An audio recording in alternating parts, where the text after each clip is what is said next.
Welcome back to Andy's Guides. In today's video, we are going to show you how to archive completed tasks here on Asana. Let's begin. Now, the first thing that you need to do is to log in using your credentials. If this is your first time here in Asana, I need you to click the Get Started option, and from here, just follow the on-screen instructions, and you're good to go. Archiving completed tasks in Asana can help keep your workspace clean and focused on current work. While Asana doesn't have a direct archive feature for individual tasks, you can achieve a similar effect through a different methods. Now I'm going to the project that I'm currently working with.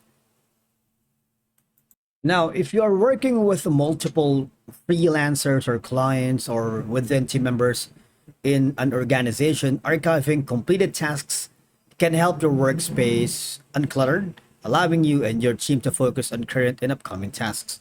Now, in this case, I'm going to the left side panel of my dashboard and click on My Tasks.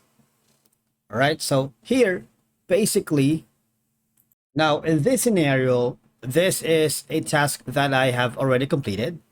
This one, because as you can see, if we check on the details, it's completed. Now, for us to be able to archive this specific completed task, go to filter and click on the incomplete task. All right, it would be forwarded here, so now it's gone, right? Now you see the task has been archived. You can't see it here, right? Now once again, go to the specific project that you are currently working with and do the same thing. Go to filter, now go to the completed task. You see, this is the task that has been archived here in Asana. All right, and that's it for today's video. Thank you so much for watching. We will see you again in the next one.